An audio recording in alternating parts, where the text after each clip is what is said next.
Okay, so in this lesson, I want to actually give you a case study. I want to show you how this would work with a real client, with real numbers, and with an actual product. Now, the product specifics are not important. In fact, by the time you watch this, maybe the product has changed. So don't pay too much attention to the specific numbers, but I want you to see how this could work for you to create a personal pension plan. Now, in this example, I'm going to use an index annuity.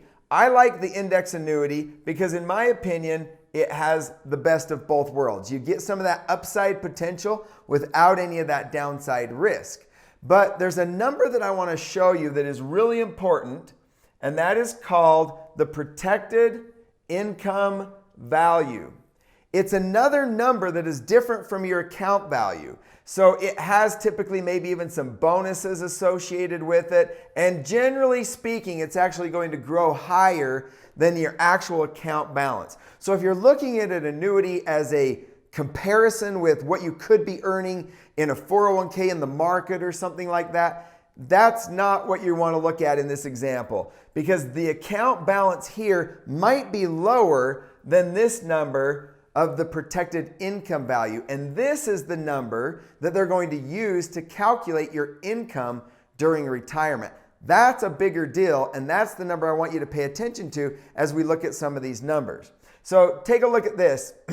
These are the numbers, like a breakdown of what income percentage you could get for the rest of your life based on your age. So just like a pension, just like Social Security, the longer you wait, the more you might be able to withdraw, right? Now remember that 4% rule. That 4% rule says that if you have $1 million, you're only supposed to withdraw 4%. Well, in this particular case, if you were between the ages of 70 and 79, you could get 4.25%. Or between the ages of 60 and 69, it would be 3.75%. But it's 3.75% of that protected income value number, which can, in some cases, be pretty significant. So let's take a look at that with some specific numbers. Now, I know there's a lot of numbers on the page here, but this is a hypothetical with the most recent 10 calendar years. So it's using a specific product and the most recent 10 years of returns. If you look right here, this is the end of year index interest. Okay, so this is not very big. See these numbers? Not super sexy. These are some pretty low returns. That is what you're actually earning, all right, in the actual index. And then they usually credit your annuity a certain percentage of that. Remember, they use a floor, they use a cap, they might use a participation rate, which is like a percentage of the returns that you earn. So this is what they're going to credit your account. In this case, the annuity is not even earning as much interest as the index is earning. So the index is up to you to choose. When you're setting up one of these annuities, you can choose a different index to base your returns on. But in this particular case, this index did these returns, but the annuity is going to earn these returns, a little bit less. So once again, from a rate of return standpoint, not super amazing. You don't really even see any double-digit returns in there, right? But look all the way over here at this protected income value and look at the protected income interest credited. These are some pretty impressive returns for an annuity that's guaranteed to never lose. Now remember, this is not your account balance that you can cash out. So if 5 years into this annuity you want to cash out, this is not what you're going to get when you cash it out. This, all right, is what you would get, there we go, if you were to cash it out. So once again, there's those surrender periods and things like that. So you might put in $340,000, and if you tried to cash it out in the first year, you're going to take a hit. That's what we want to avoid. So remember, that liquidity is something to consider.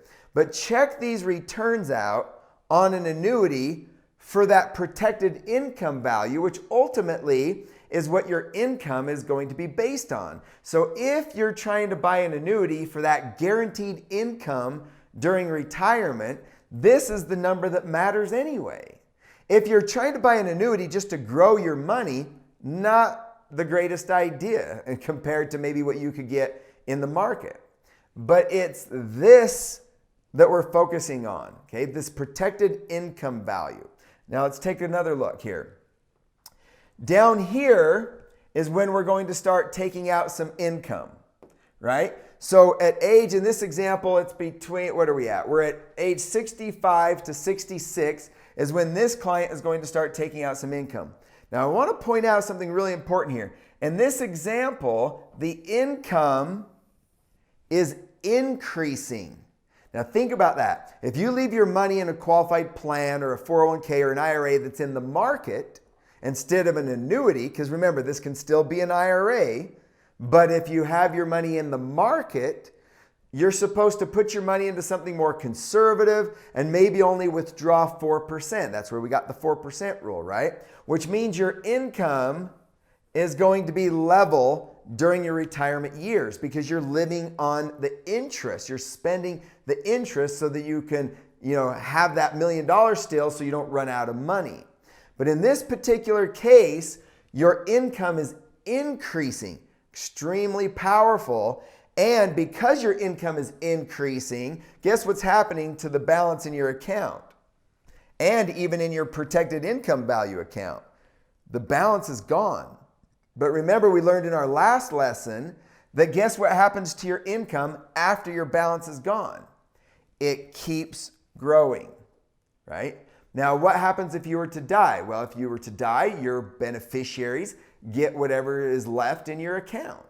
So you're not giving up or annuitizing the money to the insurance company where you give up all control of it, and if you were to die, they keep it all. No, if there is some money left in your account, if you died up in here, and there's some money left in your account, that would go to your beneficiaries. But if you died down here in the latter years, right, you're out of money. The account's gone, but your income is not. Okay, so just to put a visual to this, the green line represents the growth of your money compared to the S&P 500. This is a fictitious example, not using any specific numbers, just showing you what it would look like if you never earned any significant returns, but you never lost. If you never lose any money, it's kind of like the tortoise and the hare analogy. But that's how your money grows. Now remember, if you're looking for a slow and steady growth and you don't want to lose any money, then this could be a really good option. But it's still really powerful when you consider that income potential. And that's what I really want to focus on this next slide. So these are some of the same numbers. I've just taken the same numbers, put it into a different report to show you how this suggested annuity that we were just looking at would compare to a steady 6% return. Now we're talking steady. If I could guarantee you that if you invested $340,000 and I could give you a guaranteed 6% return, that would be pretty impressive, wouldn't it? Pretty tempting. Now let's compare that with the last 20 years of the S&P 500. Or an unfavorable 6% average. Remember in our first module, we looked at average returns versus actual returns and how these big losses can really impact the average versus the actual number. But in whatever case, if we look at this, your account value, it's kind of hard to see down at the very bottom of the board here, but our account value has grown to $372,000. Not nearly as cool as $553,000 in a steady 6% return. That's definitely the clear winner from a rate of return standpoint or from a growth and an accumulation standpoint. Because look at these returns, pretty minimal returns, nothing super exciting. Now 372, however, not too shabby compared to the last 20 years of the S&P just because of some big losses that we had looking at this particular example. Now this is basically rewinding and going back the last 20 years.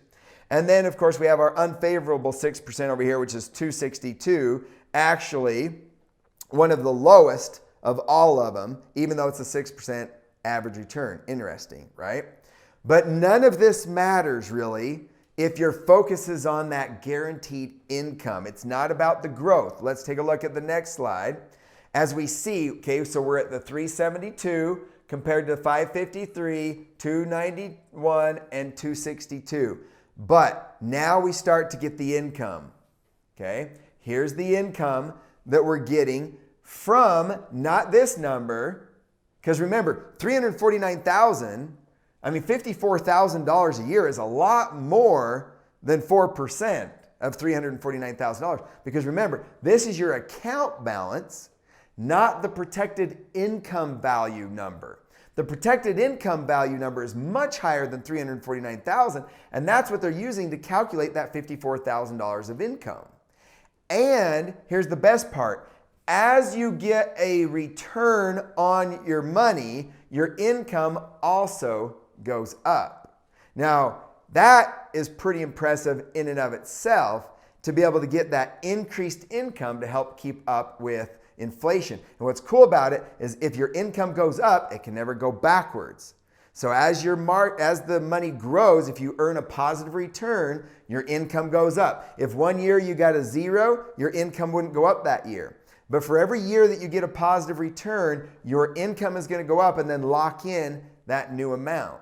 So that's pretty powerful from an income standpoint. Now remember, our super powerful, 6% return here, that's going to try to keep up with the annuity to try to give you the same income in retirement.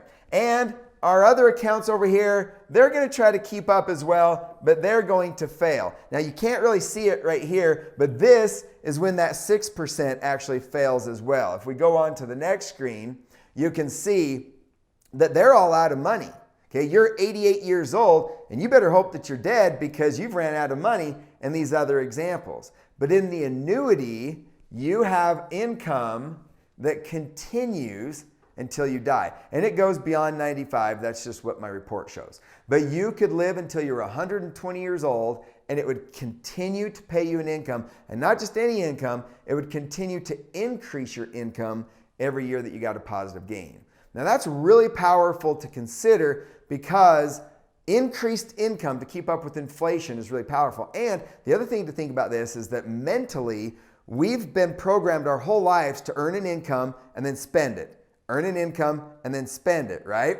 So now in retirement, if you use an annuity, you can just feel free to spend that money, because every year it's just going to keep coming. All right? Whether you're getting it monthly or annually, it's just going to keep paying you an income, and you can just keep spending it because it's just going to keep on coming. That's the power of a personal pension plan using an annuity.